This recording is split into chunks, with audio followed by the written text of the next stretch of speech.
I'm the treacherous patriot with the news they don't want you to know. The once crowded field of about 823 Democratic presidential candidates has shrunk once more as Kamala Harris says hello to that long goodnight. It was clear this was the inevitable outcome after her campaign manager defected to Bloomberg with some not-so-nice parting words. Despite Harris blaming racism and sexism for her downfall, essentially, is America ready for a woman and a woman of color to be president of the United States? which makes no sense seeing as the last two Democratic nominees were Hillary Clinton, a woman, and Barack Obama, a black man, it is clear the beginning of the end for her campaign was when the anti-war candidate Tulsi Gabbard ironically nuked her in the second debate. Let's see if there's any truth to the charges she leveled against her. There are too many examples to cite, but she put over 1,500 people in jail for marijuana violations and then laughed about it when she was asked if she ever smoked marijuana. She did that twice, more recently on The Breakfast Club when she bragged about smoking weed when she was younger. Have you ever smoked? I have. Okay. Like in And college, I inhale. I did inhale. Okay. It was a long time ago. Her father was not too happy about this response. He basically disowned her for what he called perpetuating Jamaican stereotypes. I guess clout chasing has its price. Now, the first time she laughed about this issue was back in 2014 when she was running for re-election as Attorney General. Your opponent, Ron Gold, has said that he is for the legalization of marijuana recreationally. Your thoughts on that? That he is entitled to his opinion. Her Republican opponent actually had the more progressive stance and wanted to legalize it. Also, as state attorney, she refused to join other states that tried to push the DEA to remove marijuana from the dangerous controlled substance list. And Tulsi got the number wrong, by the way. It was not 1,500 people locked up under her for marijuana use. It was 1,883. But it is important to note that marijuana arrests rapidly decreased under her, from 817 during her first year all the way down to 137 during her last year. So it's kind of like it's pretty much a mixed bag when it comes to her and marijuana use. But her projection as pro-marijuana during the Breakfast Club interview was completely false. Blocked evidence. She blocked evidence that would have freed an innocent man from death row until the courts forced her to do so. She's referring to Kevin Cooper. In 1983, he escaped from prison on a burglary charge.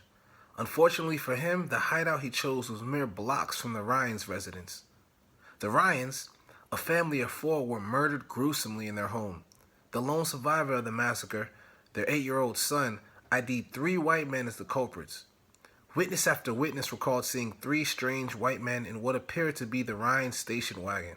A woman even came forward convinced her boyfriend was one of these 3 white men. She gave the police the bloody overalls he came home in that night and confessed his hatchet was missing. Police responded by throwing the overalls away and arresting Cooper. He's been on death row ever since. Every major piece of physical evidence found by police was likely planted. And that's not my opinion. That's the conclusion of several experts, including appellate judge William A. Fletcher. He is on death row because the San Bernardino Sheriff's Department framed him. And while state attorney, Kamala denied his defense team's petition for advanced DNA testing, even though they offered to pay for it themselves.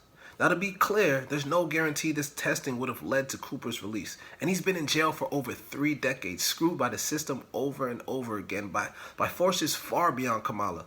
But she was another cog in the wheel of this jacked up system. And though she's been a staunch opponent of the death penalty, even at political risk to herself, in this specific instance, she failed. She failed Kevin Cooper. She kept people in prison beyond their sentences to use them as cheap labor for the state of California. Now, this one is a little bit of a reach, but while Attorney General, the court ordered the state to reduce prison overcrowding. And lawyers in her office made the argument that they needed prisoners to fight wildfires. Yes, you heard that correctly. No, Your Honor, we cannot release inmates because we need firefighter slaves. Now, it's unclear if Harris was aware of it at the time, and she quickly walked it back when it made headlines. But it was her office and her lieutenant that made that argument. And the fact that prisons were overcrowded to almost twice their capacity implies a systemic problem, not to mention their reliance on prison labor to that degree. And she fought to keep cash bail system in place that impacts poor people in the worst kind of way. In 2004, as district attorney, Harris did push for higher bail concerning weapons-related charges, like assault with a firearm or the sale of machine guns. So I'll give this one a so-so when it comes to Tulsi's talking points because she only raised bail for a specific crime. Now it is worth noting that Harris did accomplish some great things as District Attorney and Attorney General. She cut recidivism by 44%, gave implicit racial bias training to her police officers. She even stood up to Big Pharma for paying competitors to keep generic brands off the market. But almost every progressive policy she instituted was offset by regressive legislation. Every time she implemented policy that chipped away at the system, she made sure to follow up with legislation that reinforced it. And though she is out of the race, she presents a great case study on who the Democratic Party wants you to pick. A person that merely presents the facade of change while protecting the current system. Harris was both a media darling and pet of the donor class, which is itself proof she offered no authentic challenge to our current system. No candidate is perfect. They're human. They're all flawed. But if you want authenticity and some semblance of new ideas, then there's only 3 candidates that you should consider. Tulsi Gabbard, who is a huge anti-interventionist, probably the most anti-interventionist candidate to break through to the mainstream in a long time.